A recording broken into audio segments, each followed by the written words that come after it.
how great is today's program? I'm so honored to be part of it, right? This one. Thank you, Molly, for being here and for saying that.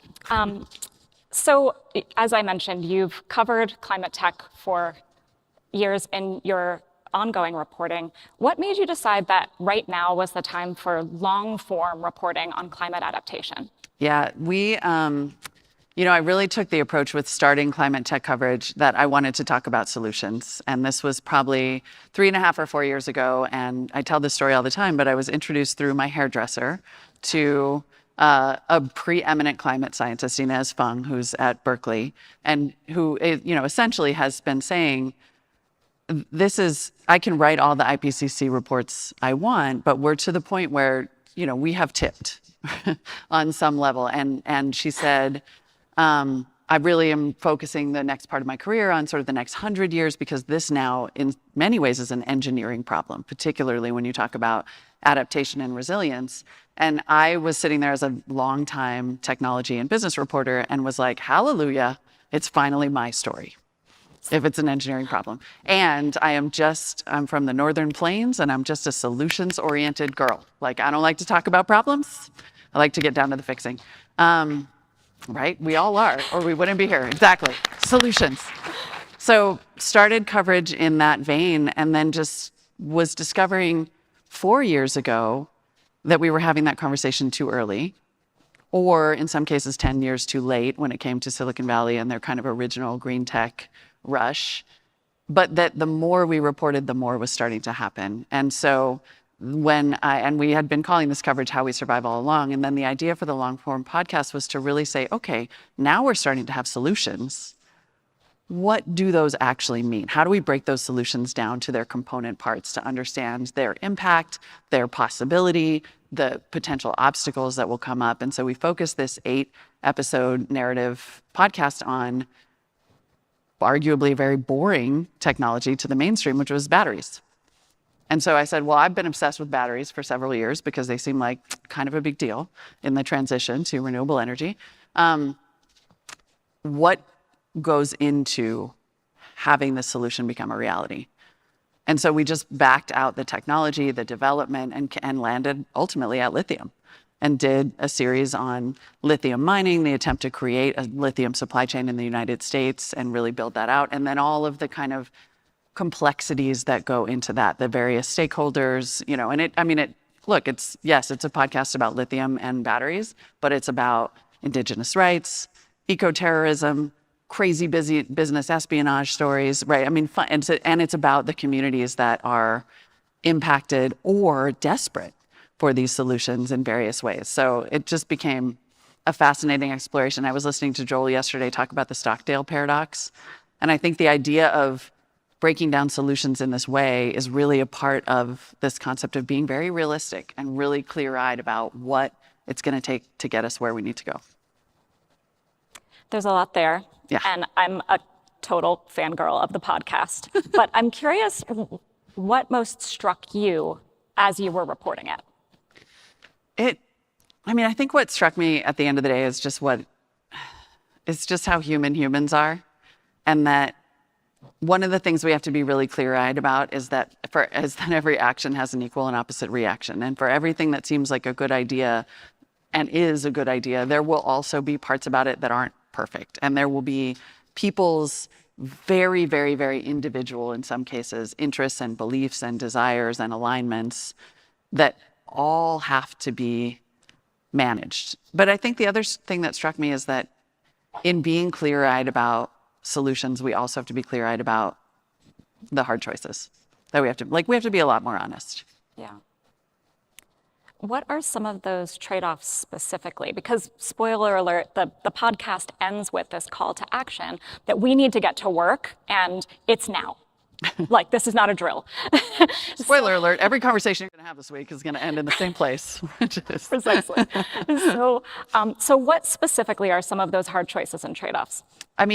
We're going to have a panel later where we talk about multi-stakeholder conversations, and that is unquestionably a part of this. As we think about formulating solutions, we have to be very honest about who's going to be impacted, what that means, how we communicate and talk about that. We've heard transparency mentioned on this stage a lot of times today.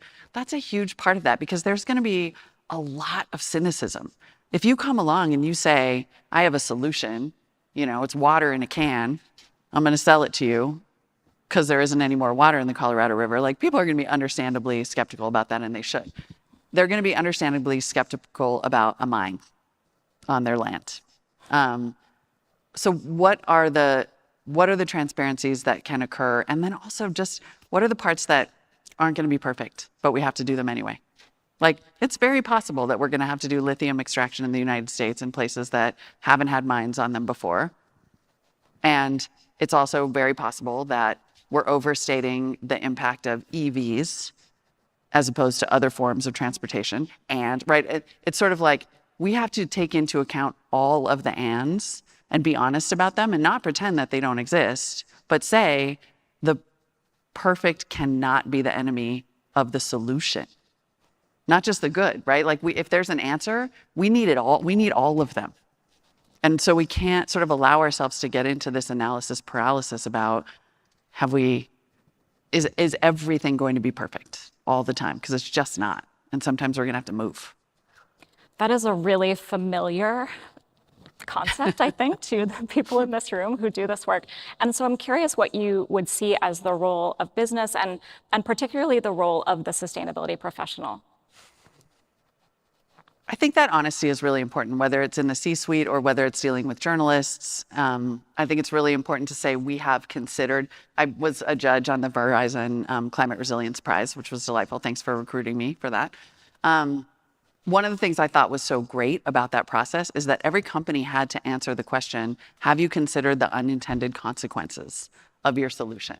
So even as a sustainability professional, you're going to be tempted to say, this solution is great. Full stop. But it's not. Nothing is. And so you have to be honest about the parts that aren't great and say, I think we should do it anyway. I recently became an investor. I'm now a venture capitalist investing in early stage climate startups.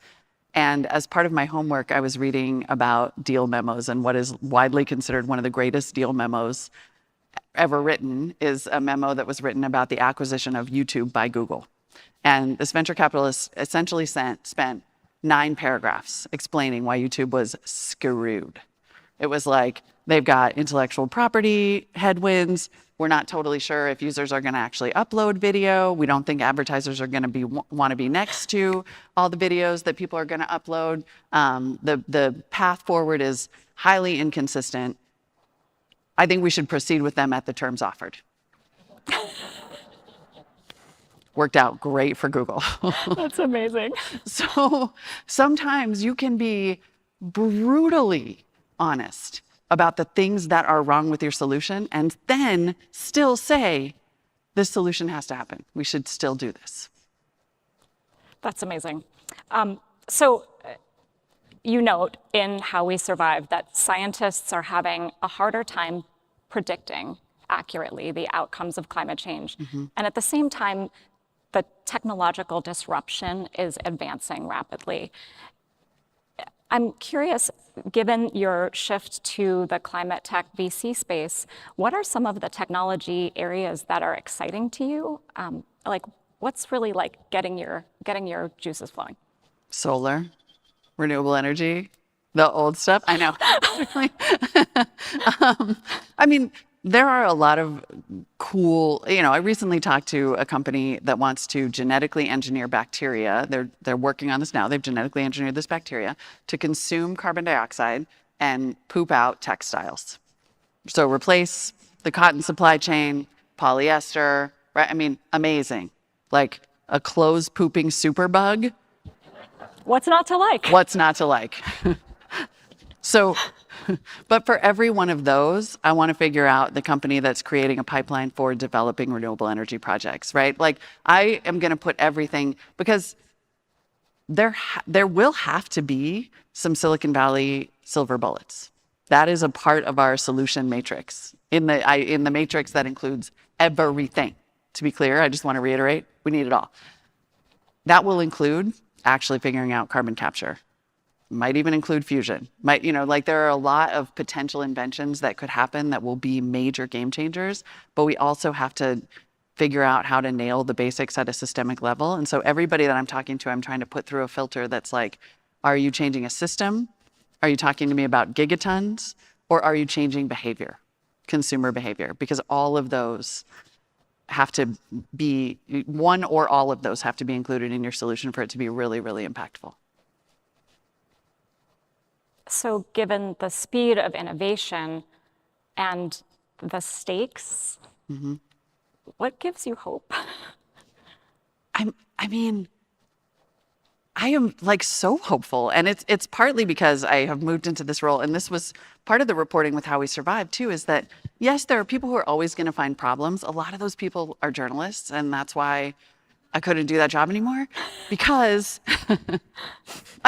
with all due respect to my craft, that is a big area where we're going to have to stop letting the perfect be the enemy of the good or the solution. If we're always looking for the way that this could go wrong, and then saying that's enough of a blocker, we can't move forward. So I was talking to people with great ideas who really wanted to move the ball forward. Now I'm spending all day, every day talking to the most hopeful people on earth. People who are literally like, I want to change this. I've done the calculation. This is how many millions of tons of emissions I can take out of the atmosphere. And P.S., for every one startup I talk to, I'm meeting 5 climate tech investors who are like, I have money and I want to spend it. That is a massively thrilling prospect. Like people are in the game and it's really exciting. That's incredible. And so I'm leaving with a lot of hope. And Molly Wood, thank you so much for being here. Thanks, Dylan. Nice work.